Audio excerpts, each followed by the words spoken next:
नमस्कार, TPV news में आपका स्वागत है। मैं हूं आपके साथ अखिल जांगड़। चलिए रुक करते हैं बुलेटिन की ओर।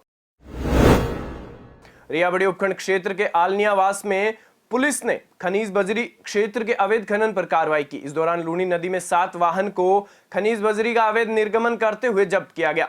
साथ ही मामले में करीब 9 लाख रुपए का जुर्माना लगाया गया। इस दौरान कार्रवाई में खनीज विभाग गोटन सर्वेयर सतीश सिंह चौहान और पुलिस थाना थावला के थाना अधिकारी हीरालाल वर्मा सहित पुलिस जाब्ता मौजूद रहा।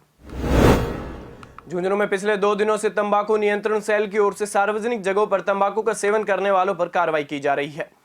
इस दौरान झुंझुनू शहर में 40 लोगों के चालान काटकर जुर्माना वसूला गया। ड्रग डिपार्टमेंट के डीसीओ नरोत्तम बरोठिया ने बताया कि सार्वजनिक स्थलों पर तंबाकू सेवन करने वाले और बिना चेतावनी के तंबाकू बेचने वाले दुकान मालिकों सहित 25 के चालान काटकर जुर्माना राशि वसूल की गई है। राज्य सरकार की मंशा है कि कोटवा एक्ट के तहत पब्लिक प्लेस पे जो भी स्मोकिंग करते पाए जाते हैं उनके चालान काटे जाएं और उनको अवेयर किया जाए कि पब्लिक प्लेस पे स्मोकिंग नहीं करनी है और उनको स्मोकिंग छोड़ने के लिए भी जागरूक किया जाएगा।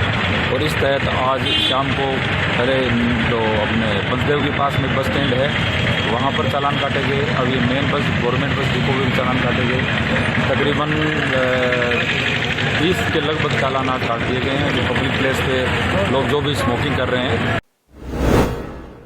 भीलवाड़ा शहर के कोटड़ी में श्री चारभुजानाथ की बारात में हुए विवाद और भक्तों पर दर्ज मुकदमे के विरोध में कस्बा पूरी तरह से बंद रहा। विरोध को देखते हुए पुलिस ने अतिरिक्त जाब्ता तैनात किया और जगह जगह पर पुलिस बल को तैनात किया है।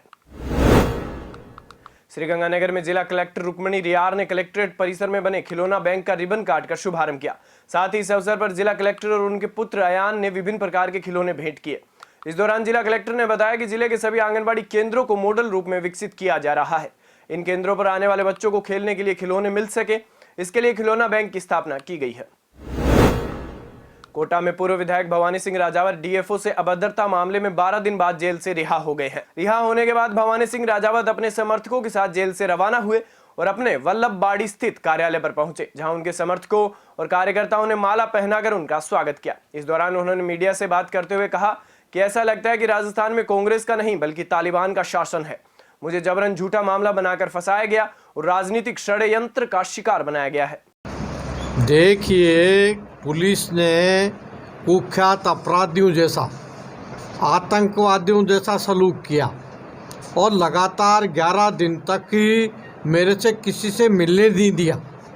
तो ये यार राजनीतिक लोग और कुख्यात अपराधी, संगीन अपराधी, ये सब सुप्रीम कोर्ट और हाई कोर्ट में सब जाते रहते हैं, लेकिन बाइट तो देना पड़ता है और सबकी बाइट होती है।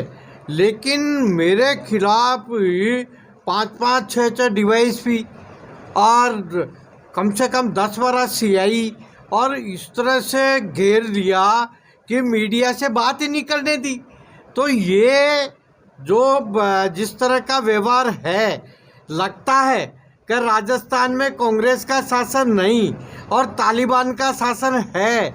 और गिरिराज मिलिंगा कांग्रेस के एमएलए लगातार 22 फ्रैक्चर कर दिए उसने वाल्मीकि समाज के एएन के, वो खुला घूम रहा। अभी तक उसको पुलिस गिरफ्तार तक नहीं कर पाई और एक एमएलए उसके साथियों ने गैंगरेप किया और वो भी खुले घूम रहे। और डॉक्टर अर्चना शर्मा जो बचाना चाहती थी लेकिन वो परसोता मर गई, तो जान भी बचाता है एमएलए और जान निकल भी जाती है, लेकिन उसको पुलिस लूटना चाहती थी और इसीलिए और उसको इस तरह से आतंक किया। और उसके बाद के ये यहाँ पर सतीश पूनिया को काले झंडे पथराव करने वाले लोग खुले घूम रहे हैं अभी तक, और डोटासरा को उसको काले झंडे दिखाने वाले और उनको पुलिस पीट कर मारती है और उनको गिरफ्तार करना चाहती है।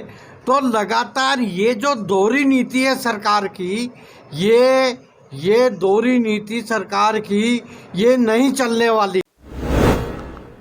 भाजपा ओबीसी मोर्चा जिला अध्यक्ष हेमंत चौधरी के फालना आगमन पर एक भव्य स्वागत सम्मान कार्यक्रम चौधरी कॉम्प्लेक्स में आयोजित किया गया। इस दौरान हेमंत चौधरी ने कहा कि पार्टी में हमेशा कार्यकर्ता सर्वोपरि होता है और एक मजबूत पार्टी की नींव होता है। कार्यकर्ता ही पार्टी की रीढ़ की हड्डी होते हैं।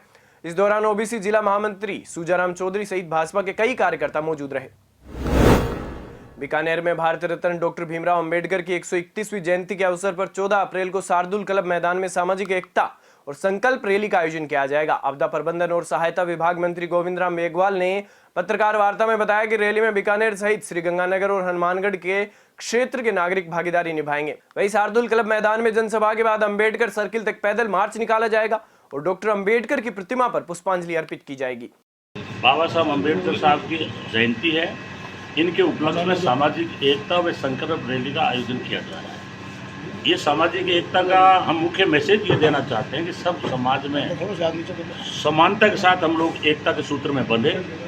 और इसका मुख्य उद्देश्य है कि बाबा साहब जिन्होंने विश्व में सबसे बड़ा संविधान बनाया, इस संविधान से पहले हमें वोट का अधिकार नहीं था, समानता का अधिकार नहीं था, हमारे देश में आज़ादी नहीं थी। उस वक्त हम छोटे छोटे टुकड़ों में बंटे हुए थे, जाति और धर्म के नाम पे लड़ते थे और उसका फ़ायदा उठा के यहाँ अंग्रेज काबिज हो गए थे। और आज़ादी मिलने के बाद जो बाबा साहब ने बैठ के उनको अध्यक्ष बनाया गया संविधान सभा का, और जो इन्होंने संविधान बनाया उसके तहत आज पूरा देश चल रहा है। इसलिए हम लोग ये दिन याद करते हैं कि इनसे प्रेरणा लें। एक गरीब की झोंपड़ी में पैदा होकर डॉक्टर अंबेडकर विश्व का 6 विद्वानों में एक बने। विश्व में कोलंबिया यूनिवर्सिटी का 300 सालों में सबसे इंटेलिजेंट स्टूडेंट का खिताब उनको मिला।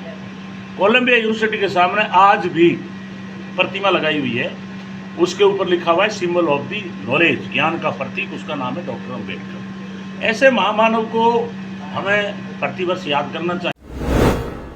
अजमेर जिले के सावर कस्बे में नवनिर्मित खाटू श्याम मंदिर में मूर्ति स्थापना से पहले भव्य शोभा यात्रा निकाली गई। शोभा यात्रा में श्रद्धालुओं की भारी भीड़ उमड़ी। बता दें कि कस्बे के स्थानीय बस स्टैंड परिसर में नवनिर्मित खाटू श्याम मंदिर में मूर्ति स्थापना महोत्सव को लेकर अनेक धार्मिक कार्यक्रमों का आयोजन हुआ। इस अवसर पर श्याम बाबा का भव्य जुलूस शोभा यात्रा के साथ ही शुभारंभ हुआ।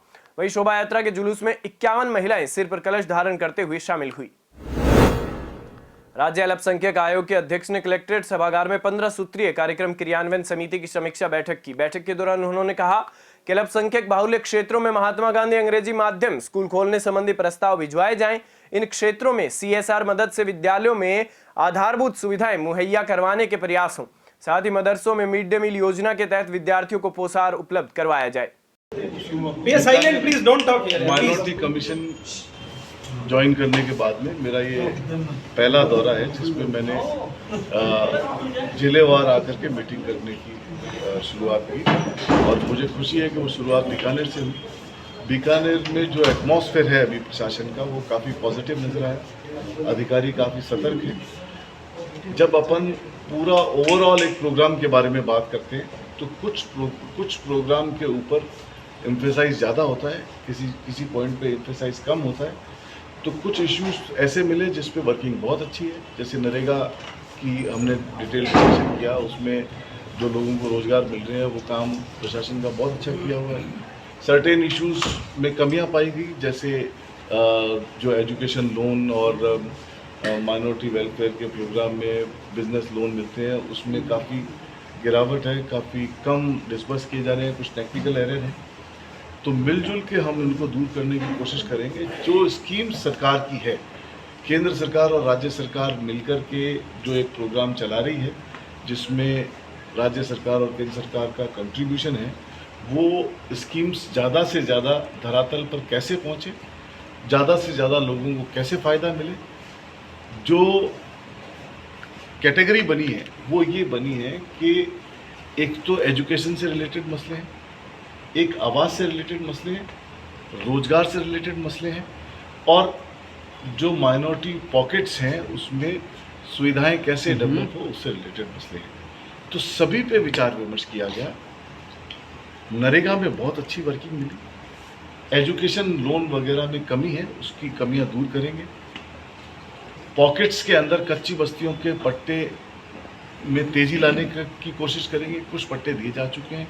सरकार की योजना है कि हम आम आदमी को जो पहले पॉलिसी, जो पहले हमारी स्कीम जब शुरू हुई प्रशासन शहरों के संग और प्रशासन गाँवों के संग, तब जो गाइडलाइन थी और उसमें दिक्कतें आई, तो इस बजट में सब दिक्कतों को दूर कर दिया गया और 2021 तक को क्राइटेरिया मान के हम मालिकाना हक दे रहे हैं। जब जब राज्य में कांग्रेस की सरकार आई है, तब तब हमने ये कोशिश करी है कि आम आदमी को उसके ज़मीन का, उसके घर का मालिकाना हक कैसे मिले, उस पर काम किया जाए।